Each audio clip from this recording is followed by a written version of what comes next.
So the symbol for similar is just the squiggly. Okay, one little squiggly. Polygons are that are similar have the same shape, but they'll be different sizes. Different size. So two triangles, the same shape, but maybe one's twice as big, or maybe one's 2/3 as big. Okay. Polygons are similar if, so this is criteria that must be met. Corresponding angles are congruent.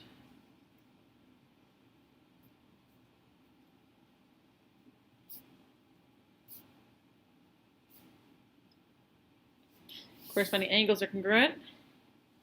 And then corresponding sides must have the same ratios, so they're proportional. So corresponding sides are proportional.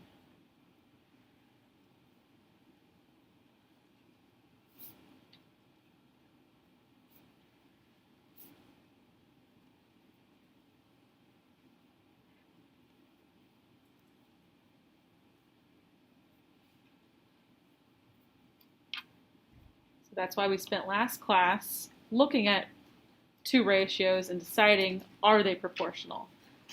Because today we'll be able to determine if two polygons are similar. It says the ratio of the corresponding sides is called a scale factor.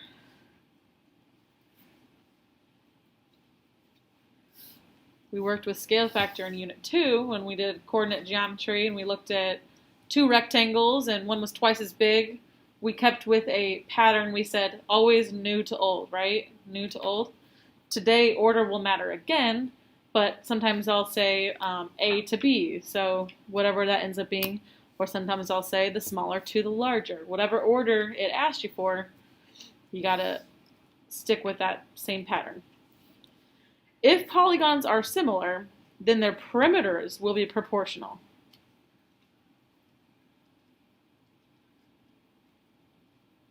So not only their sides are proportional, their perimeters will be as well. How do I find perimeter again? Good, add up all the sides. All right, so let's go ahead and find scale factor. Write yourself this little note here, order matters.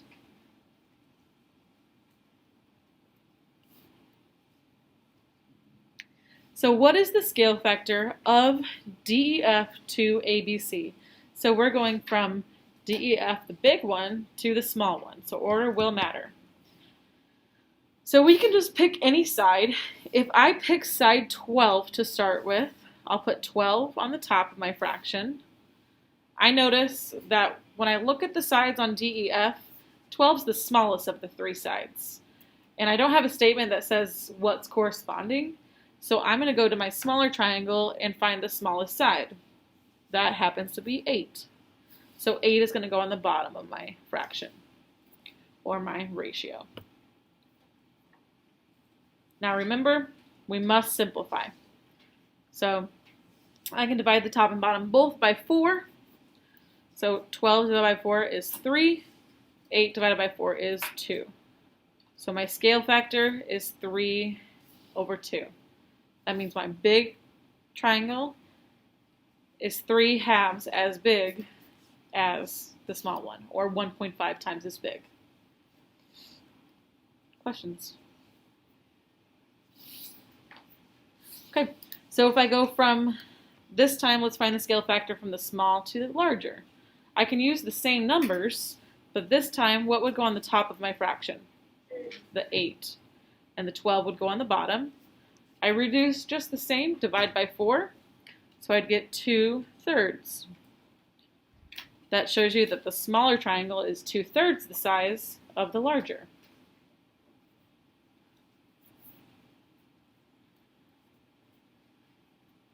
Okay? So now this says, what is the ratio of the perimeter from DEF to ABC? So this time we have to find the two perimeters first.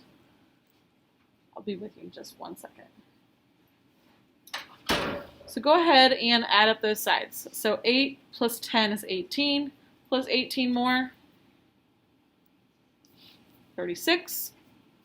And for our other triangle, what's 12 plus 15 plus 27? 54. All right, so our ratio is from the large to the small. So we have 54 over 36. If I reduce that, go ahead and take a second to reduce that in your calculator. So 54 divided by 36. And then math, oops, wrong button. Math, 3/2 again. So notice both times we went from the large to the small, it ended up being the same ratio. Questions? All right. Okay, so if I'm going from triangle B to triangle A, remember order matters, and I want to find the ratio or the scale factor. Lily, what did you start with in the top of your fraction? Which one, the A or the B? For part A. I started with 16 over 4. I did 16 over 4. I mean, 16 over 4. Okay, so you have the right idea. You've matched up the right sides, but since we want to go from B to A, I'm just going to have you switch those. So you chose 4, which is the middle largest side. So 4 would go on the top, and then the 16 would go on the bottom. Oh. Does that make sense? Since we're going to go from B to A. Then we reduce. We can divide the top and bottom by 4. So we should have 1/4. Questions on A? All right, part B. Oops. Nick, You always go for the smallest to the biggest? I only did that because in the directions here, that's what they told me to do. Nick, what did you put on your top of your fraction for B? 6. 6. Good. Okay, so you chose to do the smaller side. And what would go on the bottom then? The 4. Good. So 6 over 4, when I reduce that, I'll divide them both by 2. So I should have 3 over 2. Did anyone choose to do the 24 and 16? Okay, Scott, did you get the same ratio at the end? Yeah. Good. You should. So it doesn't matter which two sides you choose, as long as you choose the ones that correspond with each other. Correspond meaning like go together. Questions here? Okay, so now let's talk about similarity statements. So remember back to last unit when we talked about congruency statements, where it really mattered what order we wrote it all in, right? So because the order matters because it shows you what is lining together and corresponding, going together. So when I look here, it says list all congruent angles and write a proportion that relates to the corresponding sides. So it's almost easier not even to pay too much attention to the image itself and to look more at the congruency statement. So if I look, the similarity statement. So if I look here, I know that J is the first angle and P is the first angle in the other triangle. They are corresponding, in which case if these two triangles are similar, they should be congruent. So angle J is congruent to angle P. Similarly, angle K should be congruent to angle M. And we could draw that on our picture if we wanted. So J and P, K and M. And then angle L is congruent to angle N. So notice the triangles are the same shape. They are different sizes, and this one here is kind of pushed over. So they're not sitting in the same orientation, but we can still find corresponding parts. For the sides, because these triangles aren't congruent but they are similar, I can create a ratio for each side, and because they're similar, all the ratios should be proportionate to each other, so I'm going to set up one long equation here. I have two options here. I can look at my similarity statement and say JK, that's the first two vertices there, so JK, PM is the first two, so PM would go underneath it. Those two sides correspond. They should have a ratio that is proportional to the other ratios. I could also just use my image now that I've drawn on it. That sometimes becomes a little bit more challenging though. Okay, so I've started with my smaller triangle on the top of my ratios here. So I'm going to make sure that I keep going with my smaller triangle on the top of my ratios. So KL will be here, and JL will be here. Is JL the same thing as LJ?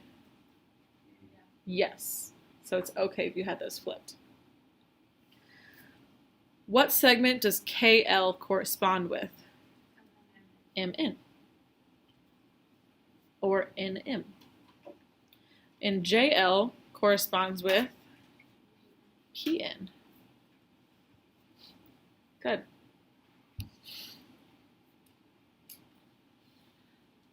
Okay. Part B. Part B is triangle XYZ, so large triangle, is similar to the smaller triangle inside it. Notice, what do they share?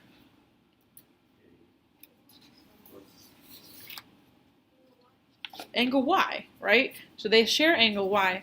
What did we call that when it was two shapes like this? Reflexive. Good. So this side here would be reflexive or common side. Okay, so in our proofs, when we refer to angle Y being congruent to itself, reflexive or a common angle. All right. So when we start talking about angles here, angle X, try to complete these congruency statements on your own.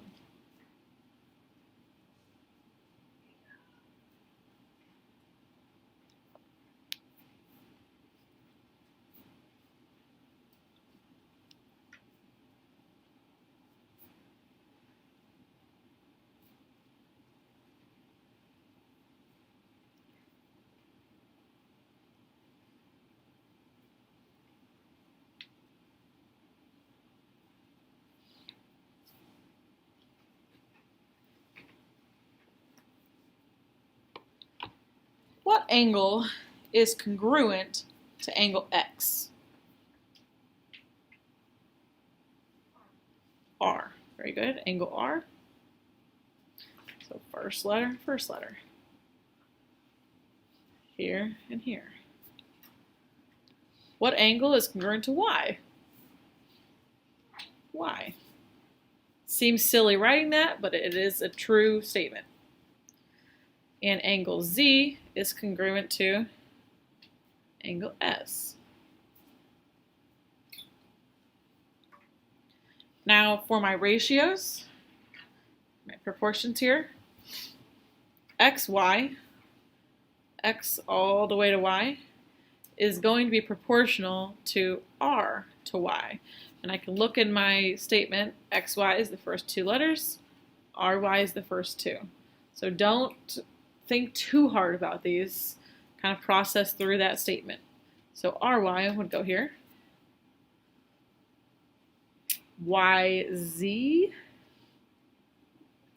so Y all the way to Z should be proportional to Y to S. And then X to Z should be proportional to R to S. Questions? All right. The next section, it says using similar figures to find missing measures. Set up a proportion and match the smallest side or the smallest part of the scale factor beside the smallest measure of a figure, and the biggest to the biggest, etc. So, example 4. Given that two triangles are similar with a scale factor of 4 to 5, and the smaller triangle has a perimeter of 72, find the perimeter of the larger. So let's just start. They gave us the scale factor is 4 to 5, so 4 over 5. We're finding a missing piece. When I look at this scale factor 4 to 5, and we're dealing with triangles, which triangle's on the top? The smaller triangle or the bigger triangle? The smaller. Just look at the numbers. 4 is smaller than 5. So this tells me that in this other ratio, the measurement that is representing the smaller triangle should remain on the top. We're talking about perimeter. So it says the smaller triangle has a perimeter of 72. So I'm going to match that up to the top. What is the perimeter of the larger triangle? I'm going to represent that with X. Now what? How would we get X alone? Cross multiply, just like we did last class. 4 times X is 4X equals 5 times 72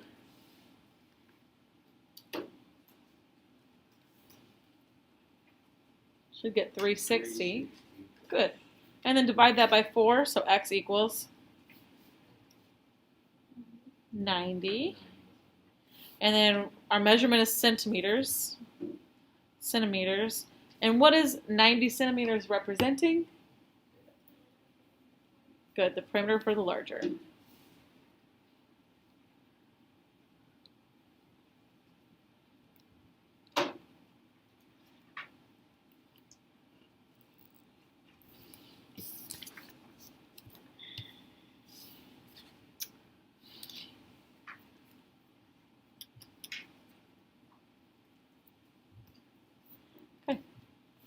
You take a second and see if you can set up 5 on your own.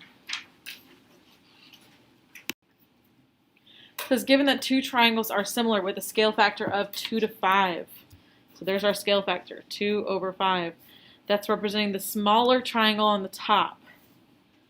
The larger triangle has a perimeter of 65, so larger goes with the larger on the bottoms. Find the perimeter of the smaller, so I'll represent that with X. Cross multiply 5 times X is 5X.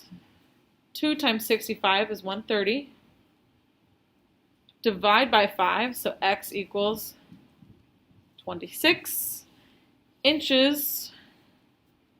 And that's the perimeter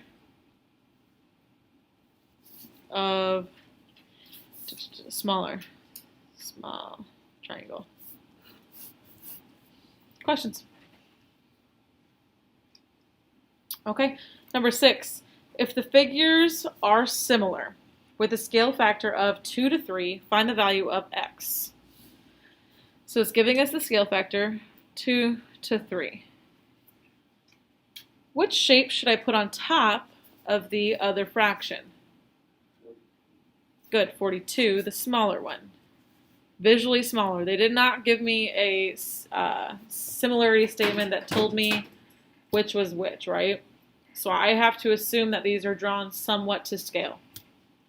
So X would be on the bottom. Cross multiply, 2 times X is 2X. What is 42 times 3? 126. Then divide by 2, so X equals 63.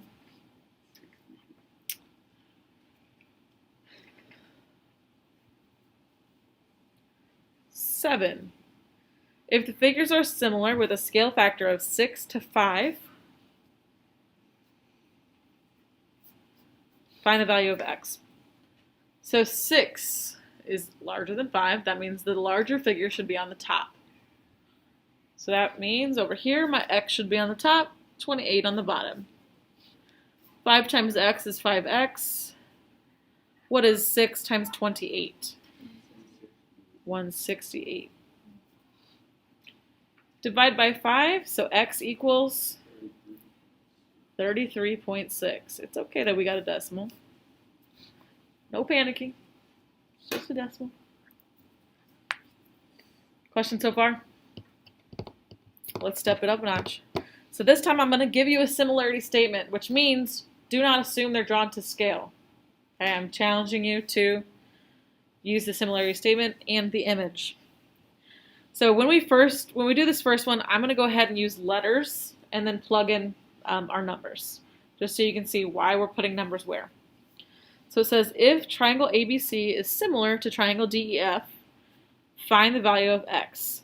So I'm just going to put my first triangle on the tops of my fractions. So I'll do 20, or actually, I'll do AB on the top over there, and then BC on the top over here. Now I have to figure out which side corresponds with which side. So AB here is the bigger side. We don't know which one's bigger over here. So I'm going to rely on my statement. So AB, the first two letters, corresponds with DE. So DE would be underneath it. BC, second two letters, corresponds with EF. So EF should be under BC. Now I can go ahead and plug in my numbers. So AB is 25. 20 will go on the top over on the other. DE is our X. And then EF is the 28. And let's cross multiply. 20 times x is 20x. What is 25 times 28? 700. Divide by 20, so x equals 35. Great job. Questions? Okay. Why don't you take a second, try to set up 9. All right, so setting up these proportions, it doesn't matter which figure you put on the top to start with, as long as you stay with that method. So if I chose to have my smaller figure on the top, so I would have 32 on the top and 40 on the top. As long as I stick with the smaller figure on the top, I'm fine. If you had your larger figure on the top, you should still come out with the same answer in the end, as long as you aligned everything correctly. So 32 is YZ. So YZ, Y and Z, is corresponding with R and S. So RS is here, X. So that means 40 is corresponding with my PS, so 75. When I cross multiply, 40 times X is 40X. 32 times 75, I got 2,400. Great. Then divide by 40. So X equals 60. Great work. Questions on 9? Let's step it up one more notch. This time, we have a binomial. Instead of just an X, we have, we'll have to distribute here. We have a triangle within another triangle. And I'm not just solving for X, I'm going to be finding BC. So let's set up two ratios here. On the top, let's do our larger triangle on the top of these. So the first thing on my large triangle is the side AB. How would I find the measurement of all the way from A to B? Good. Add them together. 20 plus 8, 28. So 28 will go on the top here. On the top of the other fraction would be BC. So 2x plus 3. Again, if you like to put the letters first and then plug in all the measurements, I encourage you to do that. All right, so 28 AB. AB corresponds with AD. So on the underneath 28 should be 20. AB, first two letters, corresponds with AD. So this smaller triangle is inside the large triangle. Yes. Yep. So 15 would be under here. Oh, so we don't need X. Oh, X is already. X is already inside this binomial.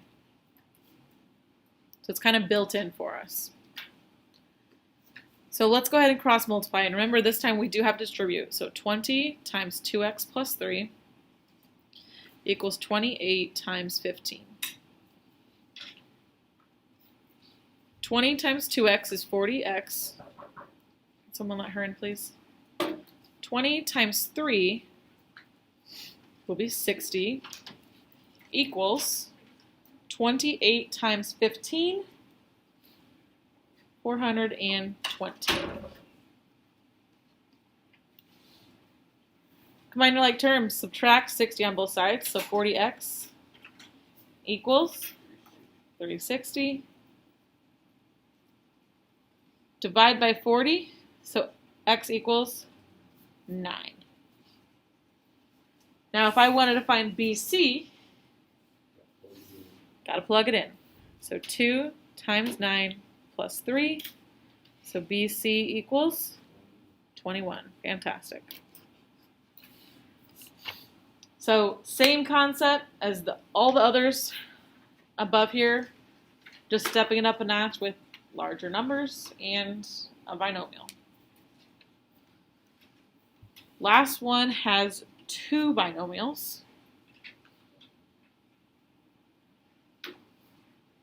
Anyone still working on 10? Okay. So 11 here, let's set this up.